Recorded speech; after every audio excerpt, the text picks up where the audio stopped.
Alrighty, guys, real quick. Y'all remember this Ram? I can't remember. It's a 15 or 25. At any rate, it's the one that wouldn't shift. Let me show y'all something. We don't spend a lot of time. There's no need to actually, because these transmissions are becoming fully electronically controlled. Pretty much, diagnostic is simpler now. I mean, you don't have to check transmission fluid. There's no dipstick, so you can't check transmission fluid.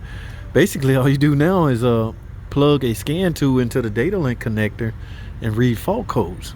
Yeah, you still need to know if the system has a full is full of fluid, okay? But that's done by merely letting up in the air and see if you see a lot of leak. Like as it stands right now, okay, there's no visible sign of leak. Okay, if this thing was leaking, I'm not talking about a drip, drip, drip. If it was fluid reserve all over this pan, that means there's a chance this transmission is low, which means any kind of transmission complaint you getting is related to this low fluid. But because this is bone ass dry, chances are this thing is still full. Get this, from the factory. Yes, that's the way we was trained at the training center. Okay, we can assume this thing is full because there's no signs of leaks. Okay, now think about that. Now since birth, this is damn, I forgot the year, but it's got a lot of miles on it. 180 some thousand miles. From the looks of it, the pan never been off.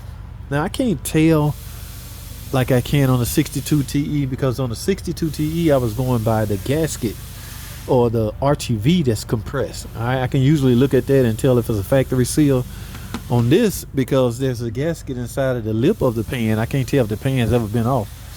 But yeah, some kind of weird code relating to speed ratio and things like that. Now, just what I mean, guys, don't just stop. Don't just look at the transmission itself, because this fluid, you see these lines right here, this is a heater. Okay, and there's also a cooler up front. So you don't just look at the trans, you don't see a leak and assume it's full. You need to check even in the front, because these lines, remember these transmission lines, they are headed up to the front where, get this, a transmission cooler lives. All right, some of them is part of the condenser, some of them is an external cooler. But at any rate, look in this area as well, so don't get tricked by that. I see nothing. I see bone ass dry. So based off the fault codes and the assurance that there's no leaks, now you can go a step further. Okay, in fact, sometime I do. Open this drain plug or field plug. If fluid trickles out, transmission is full. All right, you can assume or treat it like a differential. You know, a differential, if fluid come out, that signals that it's full. But yeah, there's different ways you can think about it. All right, I'm just explaining my way. Now, I said all that to say this.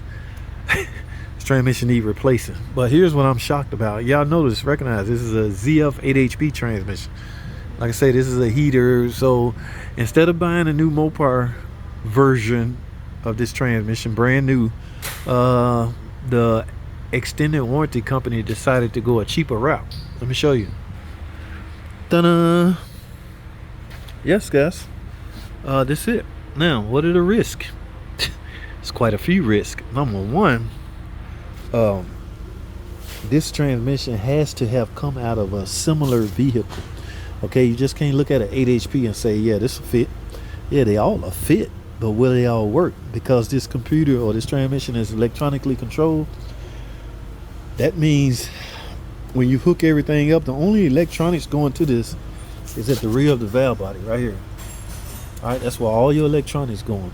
But if this transmission come out of a vehicle that had a rotary shifter, I know what a rotary shifter is, right? The one you turn as opposed to a floor shifter. That matters, guys. You're not gonna get a crank signal. Okay, let's say this truck is equipped with a rotary shifter. This transmission come out of a truck same year as a floor shifter. Guess what? You're not gonna start. Yeah, I've been there and done that. I've gotten burnt, had to take a transmission out twice because of that.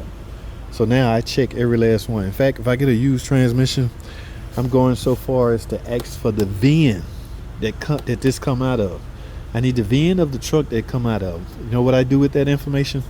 I take it to the parts department. I cross-reference the VIN that this come out of and the VIN of the vehicle I'm working on, and I ask them to tell me, are these transmissions the same? If he says yeah, then yeah, we're good to go. If he says no, I don't even need to know why. I'm assuming one is floor and one is rotary, but at that point it won't work. Don't put it in. So let me save you some headaches. Verify you putting it. It's a lot of work, guys. No 4-wheel drive, so there's no transfer case. Shockingly, but yeah, this is the used hunk of junk they got me.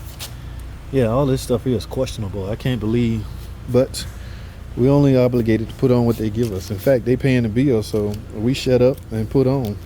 If anything happens, it's on them.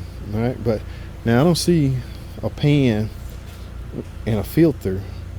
You know, the pan, you can't get the pan without the filter, but I don't see neither one over here. Maybe they want me to just put it in, fire it up, and go. But I'm not reckless like that. Okay, so I'm going to verify the fluid level when I get it in, go through the motions. The field procedure, there's a field procedure. It's based off temperature. A lot of it is based off temperature, guys. So get the vehicle up to operating temperature, remove the plug, go through the gears first, and then remove the plugs, and yeah, do your checks. But I just want to put that bug out there. I've talked about this, or I've spoken about this in the past, but it begs another discussion. Okay, make sure this transmission is going to work in the vehicle you're putting it in, or you're going to be for a long day. You're going to be pissed off. It just pissed the hell off, because it's not easy, and from the looks of it, it's not that hard. So just heads up to you. All right, got the battery already on hook, so I'm gonna get the starter off. Look how easy this damn starter is. Bzz, bzz, and that starter is out. Torque converter bolts easy. Everything about this is not hard. Now I'm not gonna be able to get past this, so in fact I'm gonna start soaking these bolts with Mopar, not BG and not none of that other stuff. Mopar rust penetration. Start soaking these bolts now, get them all nice and wet, so I'll be able to bzz, bzz, get this exhaust out of my way, clear the exhaust, and the transmission will fall right out. Guys, that's all I have, man. Y'all better take heed to this information, because I promise you, I was pissed off when I had to find out I did all that work to get this trans in and I get no crank. And then it took me another 2 hours to figure out why I had no crank, because I had to re-diagnose the car from the beginning. Yeah, imagine, that sucks.